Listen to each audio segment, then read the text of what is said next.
Nah, baik saudara sekalian, sekarang saya sampai pada bagian yang terakhir dari apa yang kita bicarakan dari Matius pasal yang kelima.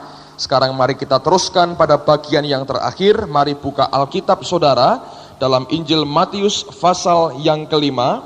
Saya akan baca mulai ayat yang ke-8 sampai dengan ayat yang ke-12. Matius pasal yang kelima, ayat yang ke-8 sampai dengan ayat yang ke-12. Ini merupakan bagian terakhir dari rangkaian ucapan bahagia yang Yesus sampaikan ketika dia memulai khotbah di bukit yang sangat terkenal. Matius pasal 5 mulai ayat yang ke-8. Berbahagialah orang yang suci hatinya, karena mereka akan melihat Allah. Berbahagialah orang yang membawa damai, karena mereka akan disebut anak-anak Allah.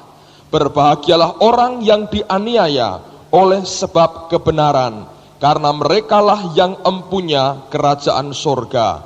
Berbahagialah kamu jika karena aku kamu dicela dan dianiaya, dan kepadamu difitnahkan segala yang jahat. Bersukacita dan bergembiralah, karena upahmu besar di surga. Sebab demikian juga telah dianiaya nabi-nabi yang sebelum kamu. Saudara sekalian, kata berbahagia di sini saya mau ulang lagi dari kata Yunani makarios. Dan kembali saya mau katakan kata makarios oleh orang Yunani itu hanya untuk menyebut suatu jenis kebahagiaan yang hanya didapat oleh para dewa menurut mitologi orang Yunani.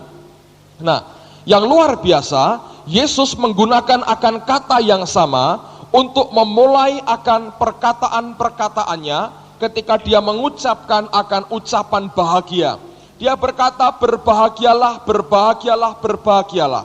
Dia berkata makarios, makarios, makarios. Dia mau berkata aku memberikan kepadamu kebahagiaan yang dunia ini tidak pernah bisa tawarkan, yaitu kebahagiaan yang menurut orang Yunani hanya dimiliki para dewa. Dan dia berkata, aku berikan kepadamu makarios, kebahagiaan yang ilahi.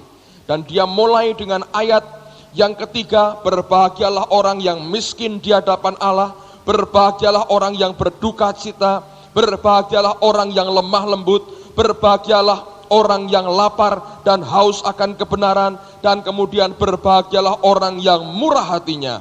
Lalu pada ayat yang ke-8 dia berkata, berbahagialah orang yang suci hatinya, karena mereka akan melihat Allah. Saudara, kata suci hati di sini tidak pernah Tuhan memaksudkan sebagai orang yang tidak pernah berbuat dosa sama sekali. Alkitab berkata semua manusia telah jatuh dalam dosa dan kehilangan kemuliaan Allah. Tidak pernah Yesus memaksudkan di sini adalah orang yang selama hidupnya tidak pernah berbuat dosa. Tapi yang dia maksudkan suci hati, dalam bahasa Inggrisnya pure in heart, murni di dalam hatinya. Apa itu? Itu adalah orang yang mau terbuka dan transparan di hadapan Allahnya. Yaitu orang yang tidak pernah menutupi akan kesalahannya, orang yang berani membuka dirinya apa adanya untuk Allah lihat, Allah sorot, dan kemudian mau ditegur dan mau diubah dan mau dikuduskan oleh Tuhan. Orang yang suci hatinya artinya orang yang senantiasa membawa dirinya pada pertobatan demi pertobatan dan minta darahnya sendiri menguduskan batinnya. Kalau ada orang ditegur karena dia berbuat dosa dan kemudian dia marah, saya berkata orang ini merupakan orang yang tidak suci hatinya. Ada sesuatu kotoran yang dia sembunyikan dalam batinnya yang tidak diizinkan oleh dia untuk dibongkar oleh Tuhan. Kalau kita ingin membersihkan kamar kita, maka seluruh bagian yang kita mau bersihkan harus siap untuk dibongkar. Kalau ada bagian yang kita berkata, yang ini jangan dibongkar, maka tidak mungkin bagian yang kita tutup itu akan bisa dibersihkan sebagaimana yang kita inginkan. Oleh karena itu kita harus mengerti bahwa Allah mencari orang yang murni hatinya, yang mau terbuka dengan semua sorotan Tuhan, dan siap berkata, ya Tuhan aku bertobat, dan kuduskan kembali akan kehidupanku. Nah, seringkali ada banyak orang yang menganggap dirinya benar tanpa pernah memperhatikan bahwa Allah punya kriteria tertentu. Mari kita melihat dalam Amsal pasal yang ke-16. Ada satu kalimat statement yang indah sekali yang Alkitab ini katakan kepada kita. Amsal pasal 16 ayat yang kedua. Alkitab berkata demikian. Amsal 16 ayat yang kedua. Segala jalan orang adalah bersih menurut pandangannya sendiri, tetapi Tuhanlah yang menguji hati. Saya ulang lagi. Segala jalan orang adalah bersih menurut pandangannya sendiri, tetapi Tuhanlah yang menguji hati. Amplified Bible menerjemahkan dengan kalimat demikian. All the ways of a man are pure in his own eyes. Segala jalan orang itu murni di dalam pandangan matanya sendiri. Kemudian kalimat kedua dikatakan, but the Lord weighs the spirit. Tapi Allah adalah Allah yang menimbang bobot daripada roh manusia. Kalau engkau ditanya, apakah engkau benar? Semua orang berkata, ya saya benar. Kalau ada dua orang sedang konflik, entah masalah apapun, Anda boleh tanya kepada orang itu, apakah engkau orang benar? Mereka pasti semua berkata, saya yang benar. Yang berikutnya berkata, bukan, saya yang benar. Semua orang menurut pandangannya sendiri adalah orang yang benar. Tetapi Alkitab berkata, Tuhan adalah Allah yang menimbang bobot daripada roh kita. Kalau kita adalah orang yang murni hatinya, suci di hadapan Allah, Alkitab berkata engkau akan bisa melihat Allah. Dan orang seperti ini adalah orang yang rohnya kuat dan rohnya perkasa. Saudara sekalian, ini harus kita mengerti. Karena kalau tidak, kita seringkali terjebak dengan konsep kebenaran kita sendiri. Kita harus membaca firman Tuhan sebagai cermin hidup kita. Kalau tidak, kita akan mengandalkan kepada kebenaran kita sendiri. Saya ambil contoh misalnya seperti yang saya katakan minggu yang lalu tentang kelemah lembutan. Yesus berkata, berbahagialah orang yang lemah lembut karena dia akan mewarisi bumi. Nah, kata lemah lembut itu dimaksudkan seperti apa? Saya ceritakan bahwa seringkali kita punya pandangan yang keliru tentang apa yang Yesus katakan karena imajinasi kita adalah imajinasi sebagaimana kita ada. Saya katakan dalam kebaktian minggu pagi, minggu yang lalu saya cerita begini. Hati-hati dengan cara berpikir kita yang seringkali karena latar belakang yang ada mempengaruhi akan cara kita menilai sesuatu. Ambil contoh begini. Berbahagialah orang yang lemah lembut. Oh, orang lemah lembut, kita orang tinggal di Jawa Tengah, adalah orang yang sopan santun, halus budinya, sedikit malu-malu gitu. Itu adalah orang yang lemah lembut. Tetapi saudara, kalau kita ke tempat lain, daerah lain, dengan budaya yang lain, maka kita akan punya standar sopan santun yang berbeda. Saya pernah mengalami dengan seorang teman, saya pernah ceritakan minggu pagi yang lalu. Satu kali ada rombongan dari Amerika, 17 orang datang tahun 80 ke Jawa Tengah. Nah, waktu mereka mau pulang balik ke Jakarta, saya dengan dua orang teman ini diminta untuk mengantar mereka. Kami sewa satu minibus, full AC. Nah, kami 3 orang sebagai guide-nya, antar mereka sampai Jakarta, lalu pulang lagi ke Semarang. Nah, pada waktu mengantar, saya tidak pernah sebetulnya berurusan dengan orang asing sebelum peristiwa itu. Tapi itu pertama kali saya berurusan dengan mereka. Kami dengan bahasa Inggris yang sangat terbatas, mencoba memberanikan diri menolong hamba-hamba Tuhan ini. Nah, rupanya ini orang-orang bule ini punya perbedaan konsep tentang sopan santun dan mengasihi yang berbeda sekali. Kalau kita orang di Jawa Tengah ini minimal ya, saya belum tahu dengan daerah lain secara pasti. Kalau Anda punya makanan, saudara kan mestinya sopannya adalah kalau Anda makan, tawarin dong orang lain. Walaupun hati kecilnya, moga-moga nggak mau, moga-moga nggak mau gitu ya. Tapi paling tidak inilah sopan santun kita, ya kan? Anda punya jeruk satu, dengan berat hati, mari. Oh nggak apa-apa, ambil semua. Dalam hati, jangan begitu saudara. Karena cuma satu. Itu buat kita adalah kesopanan. Kalau kita makan sendiri, orang berkata, hamba Tuhan kurang sopan, kurang lemah lembut, tidak akan mewarisi bumi. Kan kira-kira begitu. Itu standarnya. Nah, sekarang ketika ketemu orang-orang Amerika, campuran dari Eropa segala, yang punya standar sendiri. Mereka berhenti di tengah jalan, beli jeruk. Nah, kami nggak bawa minum, saudara. Mereka makan jeruk, kami nggak ditawari sama sekali. Dalam hati grundel, ini orang nggak tahu diri. Saya ngobrol sama teman saya, iya ki wong kira ngaturan, saya bilang gitu. Nggak tahu aturan, kita udah antar jauh-jauh, jeruklah diberi satu, nggak diberi, makan sendiri. Sampai akhirnya jalan lagi, mereka ngantuk. Ketika ngantuk, jeruknya itu gelundung semua di bawah, keinjek-injek. Nah, kami mau ngambil bukan barangnya, nggak bawa minum, nggak bawa uang terlalu banyak, bisnya mau berhenti nggak enak. Lalu hanya ngelihat sambil ngomel, saudara.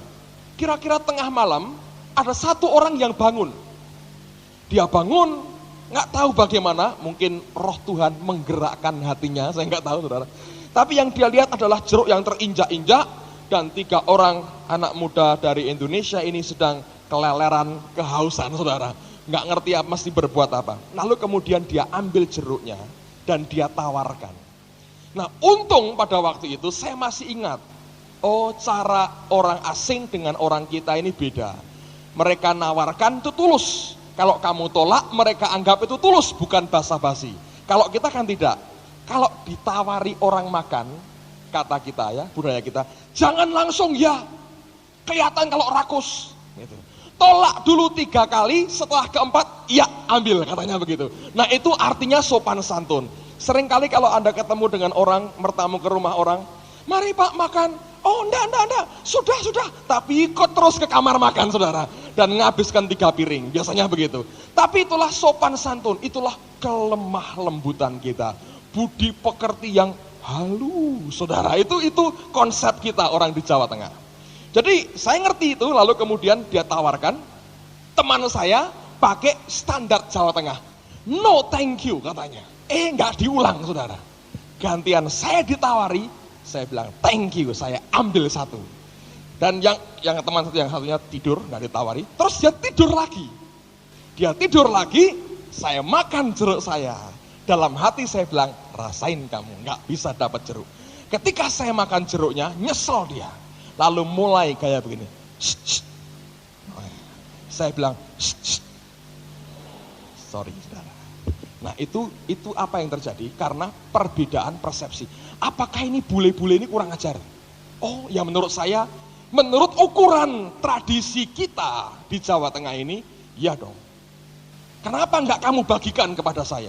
Tapi menurut kebiasaan mereka, itu enggak masalah. Memang mereka tadinya enggak mau bagi kok, mau mereka makan sendiri. Saudara bisa mengerti yang saya maksudkan? Nah, ini perbedaan seperti ini harus kita mengerti. Jangan melihat firman Tuhan dengan kacamata budaya kita sendiri. Oh, dia lemah lembut, artinya harus begini. Nah, sekarang perhatikan bagaimana kelemah lembutan Yesus. Saudara akan dibuat tercengang oleh firman Tuhan. Buka bersama dengan saya, Matius pasal 21. Matius pasal 21 ayat yang kelima. Matius 21 ayat yang kelima. Alkitab berkata indah sekali. Matius 21 ayat yang kelima. Berbicara tentang Yesus dikatakan demikian. Katakanlah kepada putri Sion, lihat rajamu datang kepadamu. Ia lemah lembut dan mengendarai seekor keledai beban yang mudah. Waktu Yesus masuk Yerusalem, lalu kemudian Matius menuliskan, ini sebetulnya menggenapi akan nubuatan Nabi Sakaria yang berkata, lihat rajamu datang, ia lemah lembut dan mengendarai seekor keledai. Jadi Yesus yang masuk ke gerbang Yerusalem dikatakan sebagai pribadi yang lemah lembut. Nah, ketika dia masuk Yerusalem, dia menuju ke bait Allah, lihat kelemah lembutannya. Pada ayat 12 dan ayat yang ke-13 dari pasal yang sama. Matius 21 ayat 12 dan 13. Lalu Yesus masuk ke bait Allah dan mengusir semua orang yang berjual beli di halaman bait Allah. Ia membalikkan meja-meja penukar uang dan bangku-bangku pedagang merpati dan berkata kepada mereka, ada tertulis, rumahku akan disebut rumah doa, tetapi kamu menjadikannya sarang penyamun. Luar biasa. Pada ayat yang ke-5 dikatakan ia lemah lembut. Ayat 12 dikatakan ia menjungkir balikkan meja penukar uang, dia mengusir pedagang. Anda bayangkan berapa banyak orang yang secara materi dirugikan oleh tindakan Yesus pada waktu itu. Kalau itu karena Yesus yang berbuat, kita nggak berani komentar. Anda mengkomentari perbuatan Yesus, kafir, gitu aja kan saudara. Jadi kita nggak berani komentar, Yesus kok begitu, kok kurang kasih. Coba hari ini ada hamba Tuhan berbuat seperti itu. Geger kira-kira saudaraku. Pendeta kok seperti itu, anak Tuhan kok seperti itu. Nah ini karena Yesus, kita nggak berani komentar. Wah Yesus nggak berani komentar. Siapa berani komentar di Yesus saudara? Mari kita mengkritik akan tindakan Yesus. Siapa yang berani saudara? Langsung aja Anda akan dikatakan, ya sudah mana soal baptisan, saya robek-robek selesai, bye-bye, kamu bukan orang Kristen. Kita tidak berani mengkomentari Yesus karena dia Allah. Artinya yang dikerjakan mesti benar, ini standar. Nah kalau dia berbuat seperti itu, pertanyaannya, mana kelemah lembutannya? Jadi Alkitab itu benar, semua orang menganggap dirinya itu benar, menurut pandangannya sendiri. Tetapi Allah adalah Allah yang menimbang bobot daripada roh kita. Nah, oleh karena itu kembali dia berkata, berbahagialah orang yang murni hatinya, yang suci hatinya. Di hadapan siapa? Di hadapan Allah. Seperti apa itu? Itu adalah orang yang berani membuka hidupnya, terbuka dengan semua teguran Allah, dan mau dimurnikan oleh Tuhan setiap saat di dalam kehidupannya. Ada orang yang mencoba menutupi dosanya, tapi saya mau katakan kalau kita terbuka dengan Allah kita, Allah akan menguduskan kita. Tadi pagi saya cerita pengalaman sekitar tahun 80-an juga, dengan Pak Tanto. Satu kali kami sekolah sama-sama sejak SMA ya, di Loyola, sejak SMP maksud saya. Di Loyola kami sekolah lalu bertobat. Ada seorang teman yang kami akan injili. Sampai di rumahnya ternyata dia berkata, wah saya juga percaya pada Yesus gitu. Lalu kita ngomong-ngomong sharing. Ketika sharing teman ini cerita, wah kemarin di Simpang 5 aku ketemu orang Mormon katanya. Bule-bule pakai dasi. Lalu saya diajak untuk ikut jadi anggota gereja Mormon. Nah kita ini baru bertobat, kami baru bertobat beberapa bulan, semangat tinggi, wah nggak bisa, Mormon sesat. Terus gimana? Ya janjian besok mau ketemu. Ayo saya datang katanya, kami datang berdua, kita ajak debat supaya orang Mormon itu bertobat. Lalu beli buku bagaimana menghadapi orang Mormon saudara. Baca bukunya, datang ke rumah teman, tidak datang. Nggak datang, karena kita orang-orang berani kan, datangi gerejanya, di Semarang itu ada. Nah gerejanya itu aneh, dari luar sepertinya memanjang, melebar maaf, tapi seperti memanjang begitu bangunannya. Nah kami datang ke sana, waktu masuk ngelihat saya ngomong gini, rumah kok panjangnya kayak gini. Lalu saya masuk, betul ada beberapa bule yang menghadapi kami, dimasukkan kelas simpatisan, karena dipikir wah ini simpatisan Mormon, padahal niatnya mau bantah-bantahan saudara. Jadi masuk kelas, tunjuk, dikasih pelajaran, setiap kalimat bantah. Diapalkan, bagaimana menghadapi orang Mormon. Sikat terus, bantah-bantahan. Masih belum selesai, hampir 2 jam. Terus dia bilang, sudahlah 3 hari lagi kamu kembali, kita diskusi lagi. Oke, katanya. Wah, semangat tinggi, membela nama Yesus, haleluya, pulang saudara. Belajar lagi, menghadapi orang Mormon, beli buku yang lain lagi. Hari itu kami datang, kaget saudara. Saya baru ngomong bahasa Jawa dengan Pak Tanto, mereka mendatangkan seorang Amerika yang tugasnya di Solo waktu itu. Bahasa Jawanya, kromo Indonya, alusnya luar biasa. Waktu ketemu, dia langsung mengeluarkan bahasa Jawa alus. Saya bilang, belai tenan, ora iso ngerasani, saya bilang. Alus cara ngomongnya. Tapi terlanjur di situ, bantah-bantahan rame. Akhirnya mereka sadari, ini orang bukan simpatisan, tapi cari gara-gara. Sampai pada akhirnya nggak ada kesepakatan. Sorenya kami persekutuan rumah tangga begitu. Ada Pak Budi yang datang juga pada waktu itu. Lalu kemudian kami nyembah Tuhan. Lalu Pak Budi ini nubuat saudara. Nubuatnya aneh. Dia yang ngomong sendiri, dia nggak tahu itu untuk siapa dan artinya apa, penjelasannya apa, nggak tahu. Saya katakan seringkali kalau orang dipakai nubuat, saudara, itu susah sekali. Dipakai menyampaikan firman Tuhan itu susah, karena seringkali yang diomongkan apa dia sendiri nggak tahu. Dia berkata begini, aku tidak berkenan kalau engkau datang ke rumah panjang. Habis nubuat begitu dia bingung, wih mau apa katanya. Loh kamu nubuat nggak tahu? Nggak tahu. Tapi saya bilang, aku ngerti. Siapa itu? Ya saya dengan ini Pak Tanto ini. Saya bilang, wah konangan. Saya bilang, langsung bertobat saudara. Kok bisa ketahuan begitu? Ada orang nubuat. Saudara bisa ngerti yang saya maksudkan? Pada waktu firman disampaikan, mungkin tidak ada orang lain yang tahu. Pada waktu firman itu berbicara dalam batin kita, orang yang murni hatinya akan berkata, ya Tuhan aku bertobat. Tapi kalau kita sembunyikan sisi gelap kita, yang Tuhan katakan sebagai dosa, kita sembunyikan. Allah berkata engkau tidak murni dan engkau tidak mungkin melihat akan Allah.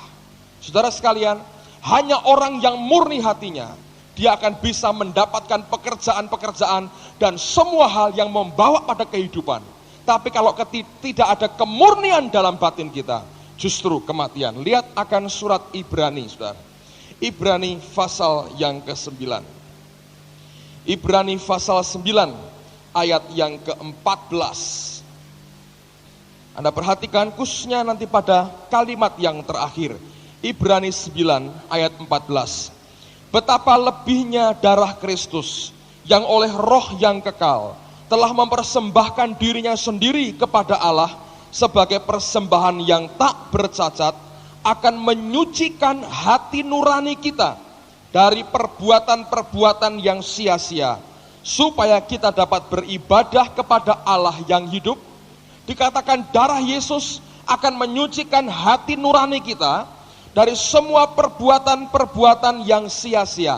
Bahasa Inggrisnya bukan perbuatan yang sia-sia, tapi dead works, pekerjaan-pekerjaan yang mati.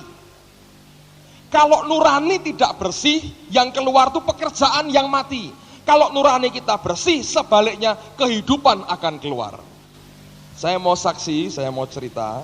Saya bergumul nih saudara cerita ini, karena bisa salah ngerti, tapi ketika saya doakan, saya berpikir begini. Kalau ini saya tahan, ya saya sendiri akan menikmati berkatnya, karena saya nemu satu kunci yang berharga. Kalau saya sampaikan, orang bisa salah ngerti, tapi saudara akan diberkati. Nah ini ceritanya lebih berkembang dari tadi pagi saya sudah cerita. Yang sudah dengar, Anda perlu dengar lagi karena ada tambahannya yang saya belum tahu sebelumnya, baru tadi pagi saya tahu. Gini ceritanya saudara. Saya mulai dari mana? Nah, Anda dengar. Ketika saya menjelang selesai kuliah, saya tahu Tuhan panggil saya sebagai hamba Tuhan. Oke. Ketika saya masuk semester yang keempat, Undip itu minta saya jadi dosen sebetulnya. Mau dikirim ke negeri Belanda, ambil master di negeri Belanda, balik ke Undip, lalu kemudian ngajar jadi dosen. Teman saya tolak dengan halus, saya jelaskan bahwa saya mau memberikan hidup saya kepada Tuhan. Itu tidak pernah saya sesali. Kalau saya harus mengulang lagi, saya akan buat hal yang sama. Jadi anak Tuhan, jadi hamba Tuhan jauh lebih mulia, mengajar juga mulia, dan menurut saya jadi hamba Tuhan lebih mulia dan lebih luar biasa. Nah, lalu kemudian saya belajar ini. Kami belajar tentang iman, sampai saya bertanya, iman itu apa? Rasanya orang beriman itu bagaimana? Berkali-kali saya seringkali sharing dengan teman-teman, sampai akhirnya dari pergumulan beberapa saat saya ngerti, oh iman itu ini. Rasanya orang beriman itu gini. Bedanya apa dengan emosi, dengan kedagingan, bedanya apa? Saya bisa ngerti dan praktekkan berkali-kali jadi. Kenapa saya berpikir begitu? Karena begini. Dulu saya punya pikiran begini, kalau saya jadi hamba Tuhan, saya tahu tentang rahasia iman, hidup saya akan beres, tidak akan terlantar dan tidak akan susah. Saya akan hidup dari iman kepada iman, kepada iman, kepada iman, dan luar biasa, beres semuanya. Dan saya buktikan, saya keliling bertahun-tahun, saya putar-putar kemana-mana, setiap kali ada problem, masalah keuangan, finansial keluarga, doa sebentar, langsung jalan saudara. Luar biasa itu, iman jalan. Kalau ada orang doa susah nggak beriman, dalam hati saya sedikit maido, ngono ora iso gitu. Tapi kalau keluar ya enggak mungkin gitu kan saudara. Saya takut orangnya jadi down, saya beri penjelasan begitu. Tapi dalam hati seringkali saya berkata, gitu kecil lah saya berkata. Tapi kenyataan saudara, saya coba berkali-kali luar biasa. Waduh, hidup karena itu enak sekali. Gak pernah takut, gak pernah bergantung kepada orang, gak pernah mikir orang. Saya hanya bergantung kepada Allah dan dia memberikan bukti yang luar biasa, luar biasa. Sudah. Setelah hampir setahun ini Tuhan suruh saya berhenti, tetap dia pelihara. Dengan modal yang sama saya bisa pakai, hidup saya tetap diberkati dan tetap dalam berkat Tuhan. Susah ya ada, tapi cepat sekali, gampang sekali, pulih itu gampang sekali. Nah, terakhir ini Tuhan bawa saya lebih dalam lagi. Ketika dikenalkan dengan Roh Kudus, saya sudah mulai ngerti, ini kok banyak konsep saya dulu yang mulai goyang sebetulnya. Apa yang dulu saya anggap saya bisa masuk menikmati, ketika dia bawa lebih dalam lagi, saya tahu ini nggak benar. Bukan dulu saya ngajar salah, tidak. Tapi begini saudara, saya belajar Roh Kudus berkata gini, ketika kamu kecil, anak-anak itu punya kebenaran tersendiri. Oke, misalnya ada bayi, Anda dudukkan di atas meja tamu, itu sah. Nggak ada hukum yang melarang. Tiba-tiba ngompol di pangkuanmu, itu sah. Hukumnya sah. Tapi kalau segede kita ngompol di pangkuan orang lain, nah itu yang nggak sah, saudara. Ngerti? Loh, perbuatannya kan sama, tapi usianya berbeda. Tingkat keabsahannya berbeda. Kalau ada anak kecil naik di atas meja, orang berkata, hi lucu, gemeske. Kalau kita naik di atas meja, hi kurang ajar, saudara. Ngerti? Itu tingkat penilaiannya bisa berbeda. Nah, Anda harus ngerti ini. Jangan engkau pikir yang hari ini engkau nikmati, engkau bisa pikir ini bisa jalan, lalu tahun depan akan jalan yang sama. Oh, belum tentu. Ketika Allah membawa engkau lebih dalam lagi, dia akan meminta kau sesuatu standar yang berbeda. Yang dulu engkau pakai nggak bisa lagi, saudara. Nah, kalau nggak ngerti, kita frustrasi. Loh, kenapa ini kok gagal kali ini? Nah, saya ngalami itu, saudara. Ketika kenal dengan Roh Kudus, saya dibawa mulai ngerti. Wah, ini gawat ini. Jadi iman itu roh sebetulnya. The spirit of faith. Dulu yang saya klaim sebagai milik saya, ini mulai goyah. Ini betul nggak ini milik saya? Kalau dia nggak mau, apa bisa? Nah, dulu kok bisa? Mulai dia bawa begitu, dia goncangkan betul. Nanti saudara akan mengerti. Lalu kemudian terakhir sekali dalam sebulan ini, saya baca beberapa buku dari Madame Guyon sampai terakhir Michael Molinos. Sekarang saya umumkan bukunya sudah habis, saudara. Dan Anda tidak bisa beli lagi. Nah, ketika saya baca buku itu buku menelanjangi kedagingan habis sama sekali. Sangkal diri, habiskan semua ego, sedikit pun nggak ada, habis sama sekali. Dan itu buku ternyata berbahaya. Begitu engkau baca, dia bawa engkau ngalami itu. 1 bulan terakhir ini, ada hal yang aneh dalam keluarga saya. Uang itu mengalir begitu deras, seperti mata air yang meluap-luap, saudara. Cepat habisnya, macam-macam. Memang ada beberapa pengeluaran yang tiba-tiba, tapi kemudian itu saya nggak ngerti, tiba-tiba aja. Saudara pernah nggak ngalami itu? Tiba-tiba hari itu, loh, Pak, habis uangnya. Baru tanggal 6 misalnya gitu. Nah, ini gawat, saudara. Ini banyak orang, saya nggak tahu, saya harap Anda tidak ada yang ngalami lah. Jadi saya yang ngalami sendiri gitu, atau Anda pernah ngalami. Kalau Anda pernah ngalami atau akan mengalami atau sedang mengalami, sharing saya ini moga-moga jadi berkat buat saudara. Nah, sampai pada puncaknya, saya masih punya orang tua, punya mertua. Saya punya orang tua baik sekali, uang habis, kurang, minta orang tua. Oh, orang tua dengan senang hati ngasih, bangga dia ngasih saya, makasih. Tapi masa terus-terusan, saudara? Sudah keluarga sendiri, masa begini terus? Kan nggak bener kan, saudara? Lalu apa yang terjadi? Udah bergumul beberapa saat, sampai puncaknya. Sebetulnya, nah ini lucu, saudara, nanti Anda akan tahu. Hari Kamis yang lalu, Kamis yang lalu. Saya tidak ngerti, tapi di rumah kami, persediaan yang ada tinggal gambar King Kong 2, saudara. Itu berarti tinggal berapa? Rp1.000. King Kong memang badannya besar, tapi nilainya kecil, saudara. Rp500. Punya 2, tapi nggak cukup. Cukup, Pak, untuk jaga pintu ya, boleh jaga pintu, tapi untuk belanja sekali kedip amblas, saudara, memang ini. Tinggal King Kong 2, saudara. Nah, mau apa? Hari berikutnya Jumat, saya mesti bayar seragam sekolah anak saya. Tukang sayur sudah waktunya bayar, karena kalau beli sedikit kadang-kadang seminggu sekali baru ditagih, mesti dibayar, macam-macam, numpuk sekian puluh ribu rupiah, harus ada hari Jumat. Hari Kamis, jatah yang ada tinggal kingkong 2. Saudara, itu rupanya Tuhan mendidik saya. Kenapa?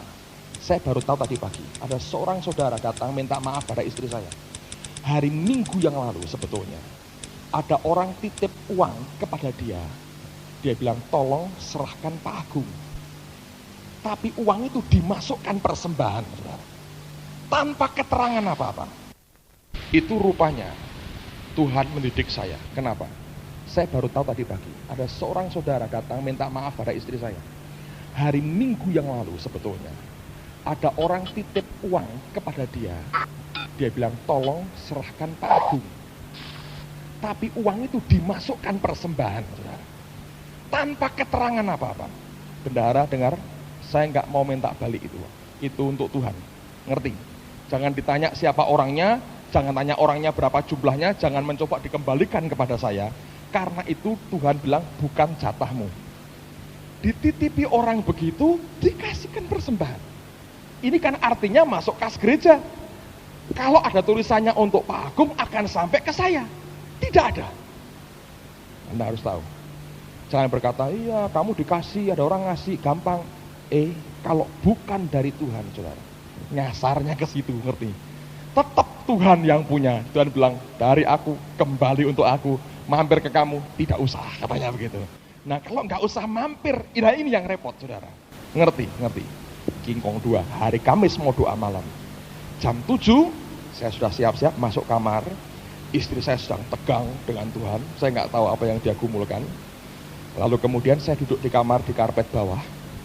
Dan ini pentingnya, saudara, saya berkali-kali sharing bagaimana kita bukan cari Allah yang di luar, tapi Allah yang di dalam. Kalau engkau dalam keadaan seperti itu nggak bisa ketemu dengan Tuhanmu, saya nggak bisa bayangkan apa yang terjadi. Saya duduk, dan roh saya yang mulai bersekutu dengan Tuhan. Nggak ada semenit, sekian detik itu tiba-tiba saya ketemu Tuhan dalam roh saya. Dan Roh Kudus berkata begini, kamu tahu betapa rapuhnya kamu sebetulnya. Tanpa aku, kamu rapuh. Saya kaget. Dan langsung keluar dari dalam hati saya yang paling dalam. Saya bilang, iya Tuhan, aku rapuh tanpa Engkau. Dia berkata, selama ini semua iman yang ada berasal daripadaku. Kalau aku cabut semuanya, apa yang bisa Engkau buat? Saya bilang, tidak bisa apa-apa Tuhan. Dia gambarkan, sepertinya digambarkan jelas sekali. Menghadapi tukang sayur aja kamu tidak akan bisa. Dan kamu tidak akan berani. Walaupun kamu disertai kingkong 2, saudara. Yang dibutuhkan kingkong 6, kamu hanya punya 2, kamu tidak akan berani. Saya dibayangkan semuanya. Kamu tidak akan berani ketemu orang. Ini fakta, kamu rapuh tanpa aku. Keluar di sini. Ya Tuhan, aku rapuh.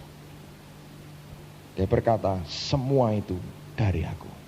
Saya bilang, benar Tuhan, semua punyamu. Terus dia bilang, beritahu istrimu. Oh, saya undang istri saya. Saya kuliahi, yang dia ngomong, saya omongkan. Saya bilang, rapuh. Dia diam aja. Saya ngomong, kita rapuh. Lalu saya tanya, bisa kamu merasakan hadirat Tuhan hanya dengan kingkong 2? Oh, ketika kita diberkati, kita bilang, oh aku merasakan hadirat Allah. Ini sudah merinding-merinding, bergetar-getar tangan saya, panas sekali. Ya karena uangnya banyak, saudara. Dalam keadaan seperti itu, bisa, haleluya, aku merasakan hadirat Tuhan. Tapi kalau saudara belajar ketemu dengan Tuhan yang di sini, tetap saudara tinggal dalam hadiratnya. Dan itu awal mujizat. Saya bilang, ayo sembahyang. Gak ada orang tahu? Gak ada orang tahu. Tanya teman-teman, gak ada orang tahu. Kami sembahyang. Sembahyang saya singkat sekali. Saya bilang, Tuhan, kami rapuh tanpa Engkau. Tapi ini keluar dari hati. Bukan dari sini untuk merayu Tuhan. Dari sini, dia ngerti saudara. Setelah itu selesai, saya bilang, sekarang mujizatmu kami tunggu. Berkatmu Engkau beri. Dan terus saya berdoa untuk doa malam. menjelang 7:30 kami berangkat. Doa malam indah sekali saudara. Seringkali sekian detik itu saya lupa bahwa kita doa malam. Karena hadirat Tuhan begitu kuat dan union with God itu bisa fellowship, intimacy with God, keintiman dengan Tuhan itu begitu luar biasa. Dan ini penting sekali dalam keadaan King Kong 2 tadi saudara. Lalu kemudian selesai doa malam. Selesai, saya nggak tahu ada saudara yang memberi uang kepada istri saya, persembahan.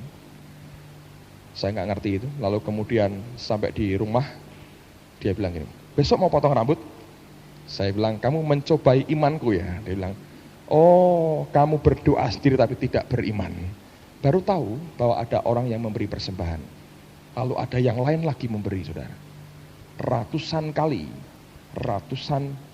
King Kong yang saya terima, ngerti saudara. Jadi kebun binatang komplit, ratusan King Kong penuh saudara. Nah itu baru sedap saudara, ngerti saudara. Saudara pernah ngalamin, sedang ngalami, atau pernah ngalami, tidak pernah ngalami, jangan sekali-sekali ngalami kalau bisa saudara. Tapi itu realita. Saya mau katakan supaya Anda jangan salah ngerti.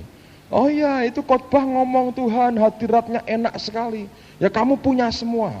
Saya bilang orang itu bahasa Jawa berkata, seringkali cuman sawang sinawang kata bahasa Jawa. Ngelihat wah ini enak ini, nggak pernah bisa bersyukur dengan dirinya sendiri. Saudara yang punya bisnis tertentu, kadang-kadang hari itu engkau buka cek sekian juta. Kalau betul tidak ada uang, saya ngerti, itu betul tidak punya uang saudara. Dan setiap King Kong yang ada itu berharga sekali saudara. Tapi saya mau katakan, kalau dibongkar total, broken before I'm blessed, dihancurkan sebelum aku diberkati. Ketika engkau membuka hidupmu kepada Dia, engkau buka total apa adanya, engkau bilang ya Tuhan dengan apa yang Dia katakan, itu awal mujizat. Ngerti saudara? Kalau bukan dari Tuhan, nyasar, kembali lagi ke Dia, mampir sedetik pun gak mau saudara. Dan saya mau katakan buat saudara, kalau engkau mengalami hal yang sama, ingat kesaksian saya hari ini. Cepat datang ke Tuhan, tersungkur dan berkata, Tuhan yang memberkati Pak Agung, berkatilah saya saudara. Lalu izinkan kehancuran yang sama dalam rohmu terjadi. Dan itu akan mengangkat hidupmu dan engkau akan melihat akan alam. Amin, saudaraku. Saudara sedang alami, banyak orang senyum-senyum, peringas-peringis di sana sini apa, katanya begitu. Saya mau katakan, saya ngalami, saya tidak berteori kepada saudara. Saya jalani apa kata firman Tuhan, itu dibuktikan dalam kehidupan kita. Amin. Nah, lihat lagi bagian berikutnya, nanti kita nggak selesai. Balik ke Matius pasal yang kelima dengan cepat saudara. Mari kembali pada Matius pasal 5. Saya akan tunjukkan satu data nanti pada saat terakhir setelah kita selesai. Saya mau tunjukkan data yang menarik sekali. Dan ini memberikan tantangan yang besar buat kita. Ayat yang ke-9. Berbahagialah orang yang membawa damai, karena mereka akan disebut anak-anak Allah. Apa artinya orang yang membawa damai? Bahasa Inggrisnya, the makers and maintainers of peace. Orang yang menciptakan dan memelihara perdamaian. Dia berkata, Makarios, damai ilahi, sukacita, kebahagiaan ilahi, aku berikan kepadamu. Apa artinya orang yang membawa damai? Saudara, Yesus mengajarkan ada dua macam damai sejahtera. Coba buka dalam Yohanes pasal yang ke-14. Yohanes pasal yang ke-14 ayat yang ke-27. Yohanes pasal 14 ayat yang ke-27. Yohanes 14:27, Alkitab berkata demikian. Damai sejahtera ku tinggalkan bagimu. Damai sejahteraku. Alkitab berkata, my peace I give unto you. Peace I give unto you, maaf. Dia berkata, my peace, damai sejahteraku. Ini yang kedua. Ku berikan kepadamu. Dan apa yang ku berikan tidak seperti yang diberikan oleh dunia kepadamu. Janganlah gelisah dan gentar hatimu. Ada dua macam damai. Satu yang dimiliki dunia, satu yang dimiliki oleh Yesus. Damai yang dimiliki Yesus adalah damai yang tetap membuat dia bisa tidur nyenyak, ketika kapalnya hampir tenggelam. Nah dengar, Alkitab berkata, berbahagialah orang yang membawa damai, karena akan disebut anak-anak Allah. Jangan salah mengerti bahwa yang dimaksudkan pembawa damai ini bukan orang-orang seperti Henry Kissinger yang mendamaikan perang Arab Israel. Karena damai dunia itu damai yang hanya bisa damai kalau tuntutannya dipenuhi. Nah, Alkitab tidak pernah mengajar begitu. Saya ambil contoh begini. Ada si A, ada si B, konflik dua-duanya. Lalu kita berkata, wah aku mau membawa damai. Si A datangi, kenapa kok kamu marah dengan si B? Ya, aku menuntut 5 hal dari si B. Kalau dia bisa beri 5 hal, aku berdamai dengan dia. Lalu kemudian si orang ini datang kepada si B. B, kenapa kamu marah dengan si A? Ya, aku menuntut 4 hal dari si A. Kalau dipenuhi, baiklah aku berdamai dengan dia. Lalu kemudian datang ke si A lagi. Wong B cuma minta 4. Kamu ya jangan 5 dong, turunkanlah. Enggak bisa, pokoknya 5 hal. Datang ke B, enggak mau, kamu mesti kasih dia 5 hal itu. Tidak bisa, yang 4 hal ini kerjakan dulu. Balik lagi, cobalah A, tolong, B cuma 4, coba kamu bayarkan dikit, coba kamu 3 aja, 3. Enggak bisa, minimal imbang 4. Ya udah 4 ya, 4, oke 4, kurang 1. Datang, B sudah mau 4. Lu kok sama-sama saya? Enggak bisa. 4 tuh hak saya, 4 pokoknya. Dia harus lebih dari 4 kalau perlu. Pokoknya harus 4 dipenuhi. Dicoba didamaikan supaya apa? Si A puas dengan permintaannya dipenuhi, si B dipenuhi permintaannya, lalu terjadilah perdamaian. Nah, itu kejadian di Bosnia kayak gitu. Ribut runding terus, enggak ada tindakan apa-apa. Tiap hari berapa orang dibantai di sana, Saudara. Bagaimana caranya kita bisa memuaskan kedua belah pihak? Bukan itu yang Alkitab inginkan. Itu damai yang dimiliki oleh dunia.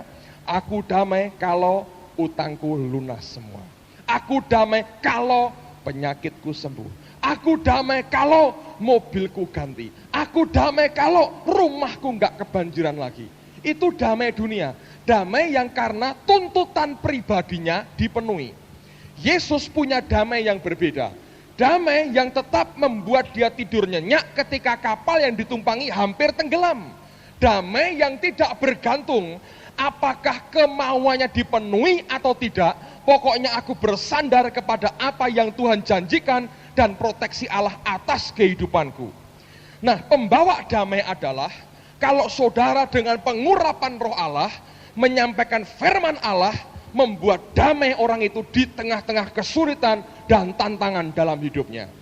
Engkau lihat ada orang sedang goncang imannya, sampaikan firman Tuhan. Ketika firman itu masuk sebagai rema, meneguhkan rohnya, damai Allah muncul. Alkitab berkata, engkau pembawa damai. Bukan untuk memuaskan hati dari banyak pihak, saudara. Kalau engkau mencoba seperti itu, memuaskan begini, satu kali engkau akan salah ngomong. Dan ini sudah kejadian. Salah ngomong akhirnya bukan tambah baik, tambah buruk. Engkau termasuk orang yang adu domba. Tanpa engkau sengaja. Sebelum engkau bisa ngerti firman dan terima firman dari Allah, jangan pernah bertindak apapun juga. Ada orang sedang goncang, sampaikan pesan Tuhan to the point. Dan akan membuat dia damai di tengah-tengah kesulitan yang ada. Tantangan banyak, ketika engkau sampaikan firman-Nya, damai Allah muncul. Engkau disebut sebagai anak-anak Allah. Amin, saudara. Yang terakhir. Lihat pada ayat 10 sampai dengan ayat yang ke-12. Sebelum itu, untuk membuktikan hal ini, maaf saya lupa satu hal. Coba Anda buka dalam Ibrani pasal yang ke-12. Ada ayat yang bagus sekali, sayang untuk dilewatkan. Ibrani 12. Ayat yang ke-14. Ibrani pasal 12 ayat yang ke-14. Berusahalah hidup damai dengan semua orang, tidak saudara, tapi dan kejarlah kekudusan, sebab tanpa kekudusan tidak seorang pun akan melihat Tuhan. Jadi damai dengan orang itu bukan karena kita kompromi dengan dosanya orang, tapi tetap dasar firman ditegakkan di tengah-tengah semua kesulitan yang ada. Nah, sekarang teruskan pada Matius pasal yang kelima tadi, lihat pada ayat yang ke-10 sampai dengan ayat yang ke-12. Bagian terakhir dari ucapan bahagia Makarios yang dia janjikan. Matius 5 ayat 10. Berbahagialah orang yang dianiaya oleh sebab kebenaran, karena merekalah yang empunya kerajaan surga. Berbahagialah kamu jika karena aku kamu dicela dan dianiaya dan kepadamu difitnahkan segala yang jahat.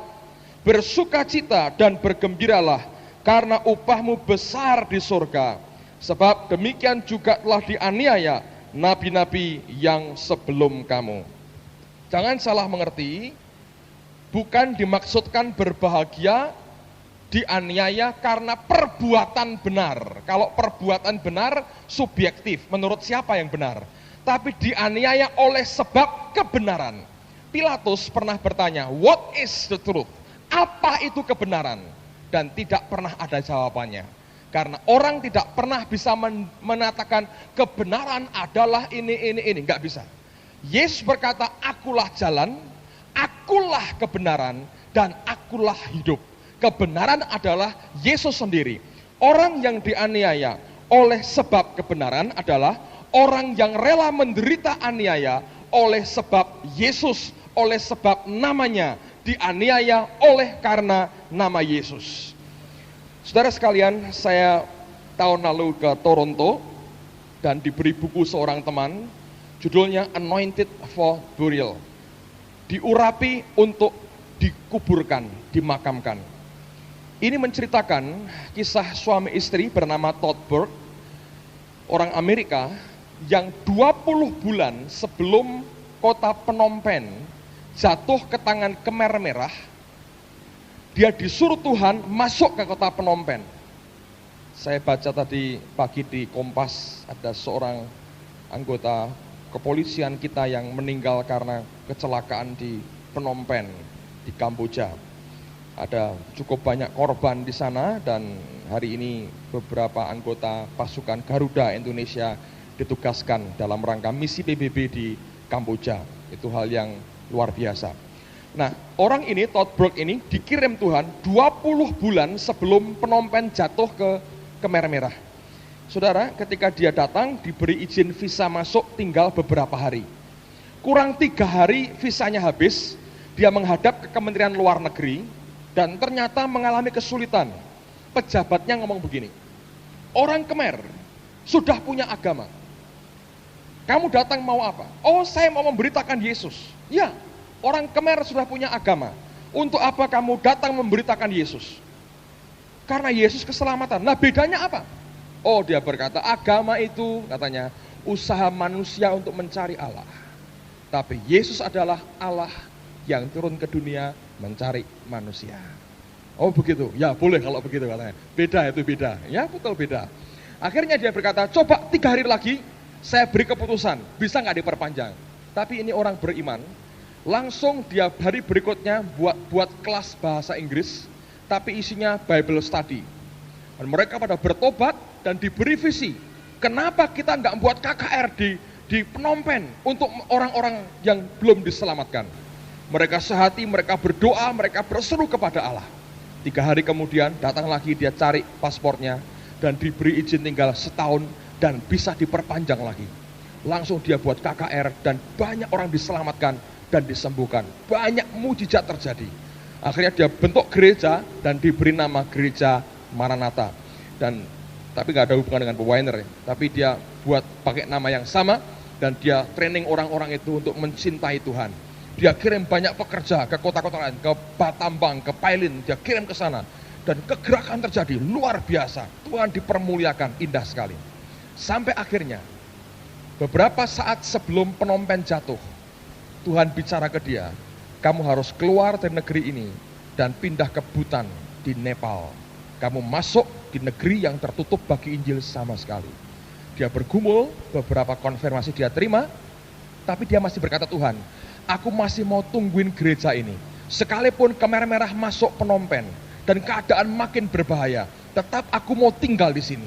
Aku tidak rela jemaatmu hancur. Saudara, pada waktu itu, akhirnya seminggu sebelum Phnom Penh jatuh, dia terpaksa harus keluar dari Phnom Penh karena dia mengurus adopsi 6 orang anak Khmer. Dan ada orang-orang Amerika yang mau adopsi mereka, tapi mereka berdua suami istri ini harus antarkan langsung ke Amerika. Dan terpaksa mereka keluar dari Phnom Penh dan hanya membawa 2 potong pakaian karena mereka pikir akan kembali ke Phnom Penh. Ketika keluar dari sana sampai di Amerika, diurus semua adopsinya. Hanya beberapa hari di Amerika sudah mau siap-siap kembali ke Phnom Penh. 1 hari menjelang berangkat, dia kaget ketika melihat di televisi Phnom Penh jatuh ke tangan Khmer Merah. Dan dia mendengar berita orang Khmer Merah membantai orang Kamboja sendiri dalam killing field yang begitu mengerikan. Jutaan orang mati dibantai habis oleh Khmer Merah. Akhirnya dia berdoa, dia mendoakan gereja, dia mendoakan, dan Tuhan berkata, aku proteksi mereka, aku proteksi mereka. Terus dia pergi ke Swedia, dan di Swedia dia dengar berita bahwa ada salah seorang stafnya yang telah berhasil lolos ke perbatasan Thailand. Segera dia terbang ke Bangkok, dia cari temannya dan ketemu di sana. Mereka senang sekali dan orang ini cerita luar biasa Allah menjaga. Ada satu keluarga, dia berkata, tidak mau diajak pindah. Kenapa? Pada waktu itu desanya sudah dihujani mortir dan bom dan roket oleh orang-orang Khmer Merah. Belasan rumah di sekitarnya meledak hancur dan isinya mati semua. Dia berkata, aku harus segera pindah.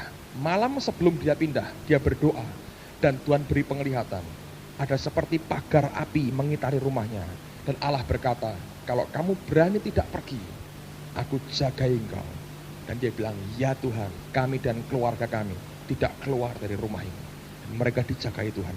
Banyak rumah yang hancur, orang pada mati. Dia tetap tinggal karena Allah yang mengatakan. Dan dia berkata, hamba ini berkata, terjadi orang mati dibangkitkan. Ada orang baru meninggal, kami disuruh untuk mimpin upacara penguburan. Ketika jenazahnya dimandikan, selesai, kami berdoa sama-sama, bangun orangnya, saudara. Kegerakan luar biasa. Dan dia berkata, Tuhan menjagai gereja di Khmer. Terakhir, Todd Brook tidak tahu nasib mereka bagaimana. Dalam buku itu dia akhiri tanpa pernah ngerti apa yang terjadi di Phnom Penh. Tapi saya baca dari sumber yang lain, ketika pasukan PBB masuk ke Phnom Penh sekian bulan yang lalu untuk pertama kali di kota Phnom Penh diadakan kebaktian pakai gedung pemerintah. Dan kebaktian yang pertama dihadiri oleh 4.000 orang Kristen Kamboja di Phnom Penh. Allah menjagai gerejanya. Nah, orang-orang seperti ini loh saudara, karena mereka rela dianiaya, rela menderita karena kebenaran, karena nama Yesus sendiri. Itu yang membuat mereka empunya kerajaan surga, kata Yesus. Bukan karena kebenaran kita sendiri, tapi kebenaran oleh karena anugerah Yesus. Kami terima majalah dari Mission Frontier edisi bulan Mei dan Juni. Saya mau tunjukkan data sedikit buat saudara. Pertambahan jumlah orang yang bertobat per hari dari tahun 100 sampai tahun 92. Saya tuliskan di sini. Saya mau tunjukkan kepada saudara. Nanti minggu depan kalau selesai ringkasan khotbah ini kami bagikan, saya akan tuliskan dalam ringkasan yang ada. Tahun 100 Masehi, pertumbuhan orang Kristen yang bertobat yang ditambahkan per hari itu 1,6 orang. Jangan dipikir satu orang tambah satu lagi tanpa kaki, bukan begitu saudara. Di rata-rata 1,6. Saya harap Anda semua mengerti itu. Tahun 200 1,8, naik 0,2 poin. Tahun 300 2 orang per hari. Tahun 400 2,2. Tahun 500 2,5. Tahun 600 2,8. Tahun 700 3,1. Tahun 800 3,5. Tahun 900 3,9. Naiknya sedikit gak banyak. Teruskan. Tahun 1000 4,4. Lalu masuk tahun 1100 loncatan, tiap hari 15 orang bertobat, tiap hari. 1200 20 orang, 1300 27 orang, 1.436 orang. Anda lihat itu kemajuannya. 1.548 orang. 1.600, 168 orang. Padahal itu masa abad gelap gereja. Hitungan kasar adalah turun. Tapi sebaliknya, di tengah-tengah kegelapan gereja, roh Tuhan kerja luar biasa. 168. Tahun 1700, 298 per hari. 530. 1900, 943 orang per hari. Nah, sekarang bandingkan dengan tahun-tahun terakhir ini. Lihat data ini. Tahun 1950, 4.523 orang per hari. Tahun 1980, naik kira-kira 5 kali lipat, 20.527 orang. Tahun 92 yang lalu per hari berapa? 80.843 orang per hari ditambahkan dalam bilangan orang-orang percaya. Tapi 12 tahun terakhir ini rekor di mana orang yang mati karena nama Yesus ternyata jumlahnya paling banyak. Ketika ada orang-orang memberikan hidupnya rela menderita karena nama Yesus, Alkitab berkata makarios, dia yang empunya kerajaan surga. Orang-orang itu yang menambahkan bilangan sampai sebesar itu per hari. Pertanyaannya adalah, dari jumlah itu berapa yang menjadi sumbangan kita? Berapa orang yang saudara dan saya kontribusikan, sumbangkan dari jumlah itu? Ada 2 orang? 1, 0, minus itu orang-orang yang kecewa karena kelakuan saudara terus jadi murtad, itu minus, ngurangi malah. Berapa kontribusi kita? Pertanyaan yang harus dijawab oleh masing-masing kita. Berbahagialah orang yang dianiaya karena kebenaran, karena merekalah yang empunya kerajaan surga. Saya berdoa setiap kita ambil bagian dalam kontribusi pekerjaan Tuhan dan kerajaan Allah. Amin, saudara. Semua tundukkan kepala, kita berdoa bersama-sama. Siapkan hati kita, terima tubuh dan darah Yesus pada malam hari ini.